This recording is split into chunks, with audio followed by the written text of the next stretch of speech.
दाई ने पैदा कर दिया, अस्पताल नहीं गए। भैया हम पैदाइश के कागज कहां से लाएं? ये पिछले 20 मिनट से खाली कागज कागज बोल रहे हैं। मैं इनको बोलूंगा कि इनके दादा के परदादा के दादा के परदादा का नाम क्या था, ये नाम नहीं बता सकते। मैं चुनौती के साथ राहुल गांधी जो कि चप्पल पे घूम रहे हैं पार्लियामेंट के अंदर और बताते पैजामा पहने हैं, वो क्यों नहीं बोले इस बिल? नमस्कार दोस्तों, सभी भाई और बहनों को जय श्री राम। आज की ये डिबेट वीडियो बहुत ही मज़ेदार होने वाली है।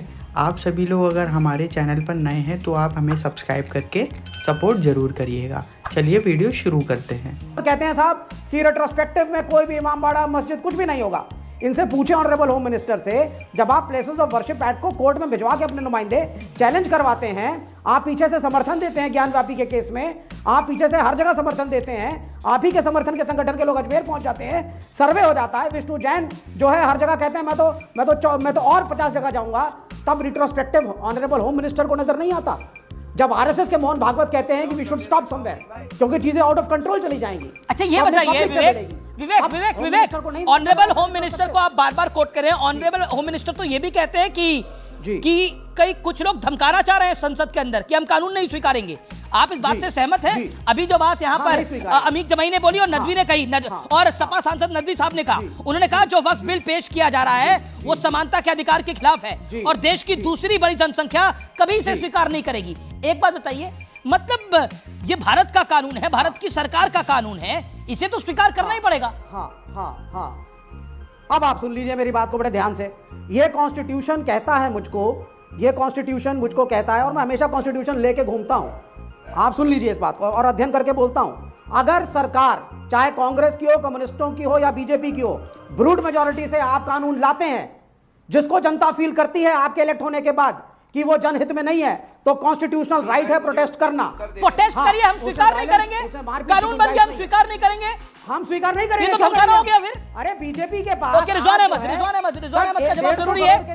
देन शदाब चौहान, रिजवान अहमद एक सेकंड, शांत। यार कौन सा कॉन्स्टिट्यूशन पढ़े हो तुम भाई? स्वीकार नहीं करेंगे, चाहे ट्रेड यूनियन की स्ट्राइक हो। आप पहले जाके 4 लेबर कानून पढ़िए, पूरा कॉन्स्टिट्यूशन ढंग से पढ़िए। स्ट्राइक्स का, प्रोटेस्ट का प्रावधान कॉन्स्टिट्यूशन में है। ओके, रिजवान जवाब गौरव भाटिया के पास जा रहा हूं। गौरव भाटिया, रिजवान अहमद फिर जंतर मंतर पे स्थान दिया है। रिजवान अहमद तो सुप्रीम कोर्ट क्यों नहीं जा रहे? अर्जेंट हियरिंग लगवाओ, कल जाओ सुप्रीम कोर्ट। नहीं, वहां भी जाएंगे। ये आपसे किसने कहा? सुप्रीम कोर्ट भी जाएंगे। शदाब चौहान 150 करोड़ के देश में से 25-30 करोड़ वोट है नहीं बीजेपी। अब ये लोग चुप होना खर पहले। अब बोलिए शदाब चौहान, आप बोलिए। गृह मंत्री जी ने कल सदन में एक बात कही कि अगर 2013 का अमेंडमेंट बिल नहीं आता तो 2025 में उसकी जरूरत नहीं पड़ती। तो सवाल यह पैदा होता है कि उस वक्त सदन में अडवाणी जी और सुषमा स्वराज साहिबा, जो आज दुनिया में मौजूद नहीं है, दोनों लोग सदन में थे, राजनाथ जी सदन में थे, और ये पूरा का पूरा जो कानून अमेंडमेंट था ये सर्वसहमति से पारित किया गया था। तो ये बात इसमें कंफ्यूजन है कि उस समय राजनाथ जी, सुषमा जी, अडवाणी जी गलत थे या आज अमित शाह जी, नरेंद्र मोदी जी और आज की भारतीय जनता पार्टी की सरकार गलत है। दूसरी चीज ये है कि आप वक्फ बाय यूजर को खत्म करने का आपका मतलब क्या है, मकसद क्या है। तीसरी चीज ये कि ट्रिब्यूनल क्या सिर्फ वक्फ बोर्ड के ट्रिब्यूनल है, बाकी एनजीटी नहीं है क्या? आर्म फोर्सेस के नहीं है क्या? रेलवे के नहीं है? ऑलरेडी दूसरे भी ट्रिब्यूनल्स मौजूद है। तीसरी चीज ये है कि आप कलेक्टर को ये पावर क्यों देना चाहते हैं जो पहले से सिस्टम, उसमें प्रॉब्लम क्या है? चौथी चीज ये है कि आप अगर वक्फ को मुसलमानों की बेहतरी के लिए लाना चाहते थे, आप इसमें पारदर्शिता लाना चाहते थे, तो आपको ये क्यों डालना पड़ा कि आप वक्फ बाय यूजर को हम खत्म कर देंगे? अगर कहीं डिस्प्यूट होगा तो उस वक्त तक वक्फ उसकी जो प्रॉपर्टी है वो वक्फ की प्रॉपर्टी नहीं मानी जाएगी क्या? लिमिटेशन के जरिए अपने धन्ना सेठों को वो भूमि ओके, जवाब रिजवान। लूट का षड्यंत्र है। 10 सेकंड मुझे दीजिए। ये लूट का षड्यंत्र है और हम ये बात लूट का कानूनन जितने भी अधिकार प्राप्त हैं, पहले सुप्रीम कोर्ट जाएंगे, उसके बाद जो भी रास्ता वो अपनाएंगे। और एक बात कही जाती है कि सरकार कमजोर है। नहीं, नरेंद्र मोदी जी की सरकार कमजोर है या नहीं, लेकिन उसके विचार बहुत कमजोर है जो संविधान। रिजवान अहमद जवाब आपका। गौरव भाटिया तक आवाज नहीं पहुंच पा रही है। ओके, हाँ अमित जी, जितनी भी सीए और एनआरसी की लड़ाई लड़ी गई थी, आप याद करिए, हम लोग बहुत डिबेट में रहते थे। कहा जाता था कि बच्चा कहीं पैदा हुआ, गांव में पैदा हुआ, दाई ने पैदा कर दिया, अस्पताल नहीं कहे भैया हम पैदाइश के कागज कहां से लाएं। यही बात तो हम लोग सुनते थे ना। अभी मुझे 85 साल पुराने, जहां मैंने जमीन ली है, 85 साल पुराने लोगों के कागज मिल गए। खसरा खतौनी हमारे बाप दादाओं की भी है, आपके घर में भी होगी 100-100 साल पुरानी। पैदाइश को कह दिया कि भैया कहां पैदा हुआ, हम कागज कहां से लाएं। अब यार ये लोग कह रहे हैं हम जमीन के कागज भी कहां से लाएं। ये लोग हैं कौन, ये आइटम क्या है समझ में नहीं आता। अरे भैया ओके शदाब जवाब 30 सेकंड जवाब। Okay Rizwan, you made your point.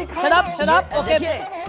Rizwan, ये आइटम जो है ये पिछले 20 मिनट से खाली कागज बोल रहे हैं। मैं इनको बोलूंगा कि इनके दादा के परदादा के दादा के परदादा का नाम क्या था, ये नाम नहीं बता सकते। मैं चुनौती के साथ कह रहा हूं, लेकिन ये बड़ी बड़ी बात करें। अरे 300 साल से जो चीजें मौजूद हैं, जहां पर एक धार्मिक आस्था के साथ लोग जीवन यापन कर रहे हैं, जहां पर नमाज हो रही है, जो खानकाएं हैं, जो दरगाहें हैं, उस पर आप क्या क्यों आपत्ति करना चाहते हैं? ओके गौरव भाटिया, यहां पर स्पष्ट रूप से जो विवेक श्रीवास्तव ने बात बोली और जो शदाब चौहान ने बात बोली, आप बीच में नहीं थे। उनका कहना है यह संविधान के विरुद्ध है और विरोध करना तो हमारा हक है। और तब जब 2013 में अमेंडमेंट पास हुई थी तो अडवाणी जी और स्वर्गीय सुषमा जी क्या कर रहे थे, और राजनाथ जी के बारे में भी प्रश्न किए गए। गौरव भाटिया, अभी कांग्रेस के प्रवक्ता बोल रहे थे सेक्शन 83 सब क्लॉज 9 मेरे हाथ में वक्फ एक्ट है। आपको मालूम है क्या कहता है अमीर भाई?